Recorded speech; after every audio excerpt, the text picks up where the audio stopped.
राम राम। याज्ञवल्क्य जी कहते हैं, जनक जी ने विश्वामित्र जी को प्रणाम किया और कहा, प्रभु की ही कृपा से आज श्री रामचंद्र जी ने धनुष तोड़ा है। दोनों भाइयों ने मुझे कृतार्थ कर दिया। हे स्वामी, अब जो उचित हो सो कहिए। मुनि ने कहा, हे चतुर नरेश सुनो। यूँ तो विवाह धनुष के अधीन था। धनुष के टूटते ही विवाह हो गया। देवता, मनुष्य और नाग सब किसी को यह मालूम है। तथापि तुम जाकर अपने कुल का जैसा व्यवहार हो, ब्राह्मणों, कुल के बूढ़ों और गुरुओं से पूछकर और वेदों में वर्णित जैसा आचार हो वैसा करो। जाकर अयोध्या को दूत भेजो जो राजा दशरथ को बुला लावे। राजा ने प्रसन्न होकर कहा, हे कृपालु, बहुत अच्छा। उसी समय दूतों को बुलाकर भेज दिया। फिर सब महाजनों को बुलाया और सबने आकर राजा को आदरपूर्वक श्री नवाया।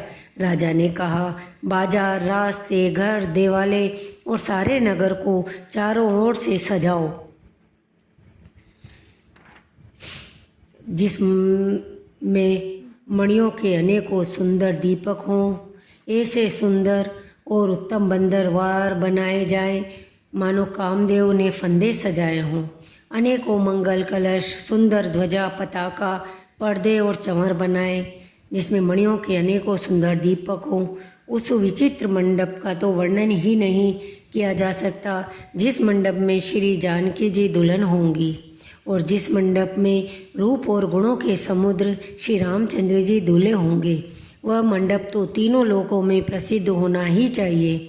जनक जी के महल की जैसी शोभा है वैसी ही शोभा नगर के प्रत्येक घर की दिखाई देती है। उस समय जिसने तिरहुत को देखा उसे 14 भुवन तुच्छ जान पड़े। जनकपुर में नीच के घर भी उस समय जो संपदा सुशोभित थी उसे देखकर इंद्र भी मोहित हो जाता था। जिस नगर में साक्षात लक्ष्मी जी कपट से स्त्री का सुंदर वेश बनाकर बसती है, उस पुर की शोभा का वर्णन करने में सरस्वती जी और शेष जी भी सकुचाते हैं। जनक जी के दूत श्री रामचंद्र जी की पवित्र पुरी अयोध्या में पहुँचे। सुंदर नगर देखकर वे हर्षित हुए। राजद्वार पर जाकर उन्होंने खबर भेजी। राजा दशरथ जी ने सुनकर उन्हें बुला लिया। दूतों ने प्रणाम करके चिट्ठी दी। प्रसन्न होकर राजा ने स्वयं उठाकर उसे लिया। चिट्ठी बाँचते समय उनके नेत्रों में जल, प्रेम और आनंद के आंसू छा गए। शरीर पुलकित हो गया और छाती भर आई। हृदय में राम और लक्ष्मण हैं, हाथ में सुंदर चिट्ठी है। राजा उसे हाथ में लिए ये रह गए, खट्टी मीठी कुछ भी कह न सके। फिर धीरज धरकर उन्होंने पत्रिका पढ़ी। सारी सभा सच्ची बात सुनकर हर्षित हो गई।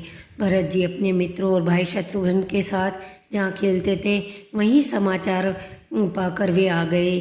बहुत प्रेम से सकुचाते हुए पूछते हैं, पिताजी चिट्ठी कहाँ से आई है? चिट्ठी सुनकर दोनों भाई पुलकित हो गए। स्नेह इतना अधिक हो गया कि वह शरीर में समाता नहीं। भरत जी का पवित्र प्रेम देखकर सारी सभा ने विशेष सुख पाया। सांवले और गोरे शरीर वाले वे धनुष और तरकश धारण किए रहते हैं। किशोर अवस्था है। विश्वामित्र जी मुनि के साथ हैं। तुम उनको पहचानते हो तो उनका स्वभाव बताओ। राजा प्रेम के विशेष वश होने से बार बार इस प्रकार पूछ रहे हैं, भैया, जिस दिन से मुनि उन्हें लिवा कर ले गए तब से आज ही हमने खबर पाई है। कहो तो महाराज जनक ने उन्हें कैसे पहचाना? दूतों ने कहा, हे राजाओं के मुकुटमणि, सुनिए, आपके समान धन्य कोई और नहीं, जिनके राम लक्ष्मण जैसे पुत्र हैं, जो दोनों विश्व के विभूषण हैं।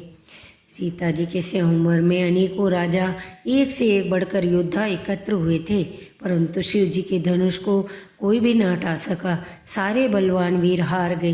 तीनों लोकों में जो वीरता के अभिमानी थे, शिव जी के धनुष ने सबकी शक्ति तोड़ दी। बाणासुर जो सुमेरु को भी उठा सकता था, वह भी हृदय में हार कर परिक्रमा करके चला गया। और जिसने खेल से ही कैलाश को उठा लिया था, वह रावण भी उस सभा में पराजय को प्राप्त हुआ। हे महाराज सुनिए, वहाँ जहाँ ऐसे ऐसे योद्धा हार मान गए, रघुवंश मणि श्री रामचंद्र जी ने बिना ही प्रयास के शिव जी के धनुष को वैसे ही तोड़ डाला जैसे हाथी कमल की डंडी को तोड़ डालता है। धनुष टूटने की बात सुनकर परशुराम जी क्रोध भरे आए और उन्होंने बहुत प्रकार से आंखें दिखलाई। अंत में उन्होंने भी श्री रामचंद्र जी का बल देखकर उन्हें अपना धनुष दे दिया और बहुत प्रकार से विनती करके वन को गमन किया। सभा सहित राजा प्रेम में मग्न हो गए और दूतों को निछावर देने लगे। उन्होंने निछावर देते देखकर यह नीति विरुद्ध है ऐसा कहकर दूतों ने हाथों से कान मूंद लिए।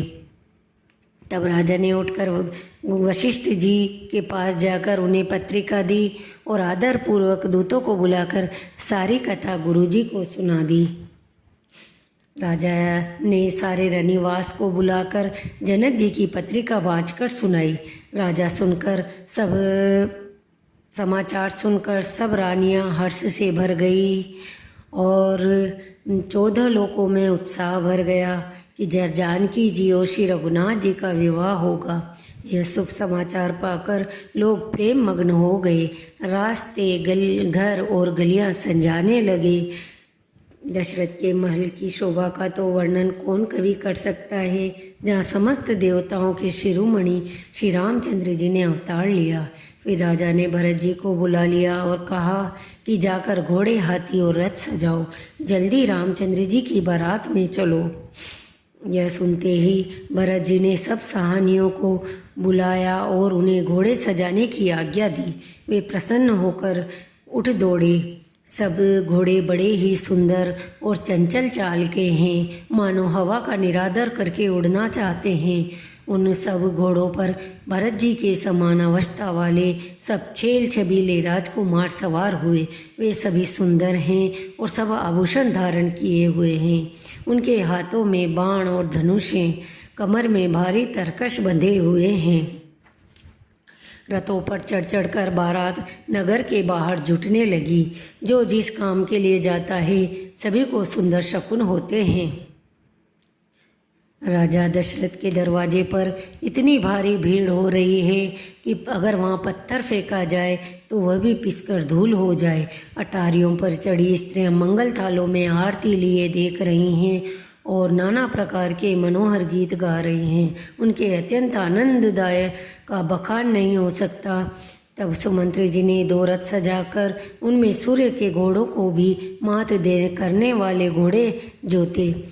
उस सुंदर रथ पर राजा ने वशिष्ठ जी को हर्षपूर्वक चढ़ाकर फिर शिव, गौरी और गणेश जी का स्मरण करके दूसरे रथ पर चढ़े। वशिष्ठ जी के साथ जाते हुए राजा दशरथ जी ऐसे शोभित हो रहे हैं जैसे देवगुरु बृहस्पति जी के साथ इंद्र हों। श्री रामचंद्र जी का स्मरण करके गुरु की आज्ञा पाकर प्रतिपति दशरथ जी शंख बजाकर चले। बारात देख कर देवता हर्षित हुए और सुंदर मंगलदायक फूलों की वर्षा करने लगे। सूर्यवंश के पताका स्वरूप दशरथ जी को आते हुए जानकर जनक जी ने नदियों पर पुल बंधवा दिए। बीच बीच में ठहरने के सुंदर पड़ाव बना दिए जिनमें देवलोक के समान संपदा छाई है और जहाँ बारात के सब लोग अपने अपने पसंद के अनुसार सुहावने उत्तम भोजन, बिस्तर और वस्त्र पाते हैं। मन के अनुकूल नित्य नए सुखों को देखकर सभी बारातियों को अपने घर भूल गए। अगवानी करने वालों को जब बारात दिखाई दी तब उनके हृदय में आनंद छा गया और शरीर रोमांच से भर गया। अगवानों को सज धज के साथ देखकर बारातियों ने प्रसन्न होकर नगाड़े बजाए। सीता जी ने बारात जनकपुर में आई जानकर अपनी कुछ महिमा प्रकट करके दिखाई।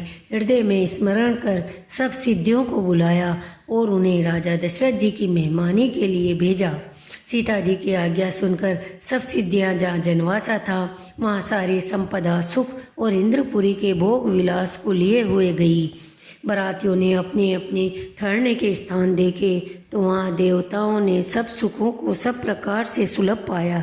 इस ऐश्वर्य का कुछ भी भेद कोई न जान सका। सब जनक जी की बड़ाई कर रहे हैं। श्री रघुनाथ जी यह सब सीता जी की महिमा जानकर उनका प्रेम पहचान कर हृदय में हर्षित हुए।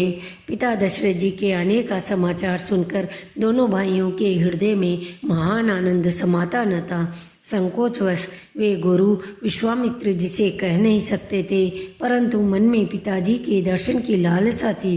विश्वामित्र जी ने उनकी बड़ी नम्रता देखी तो उनके हृदय में बहुत संतोष उत्पन्न हुआ।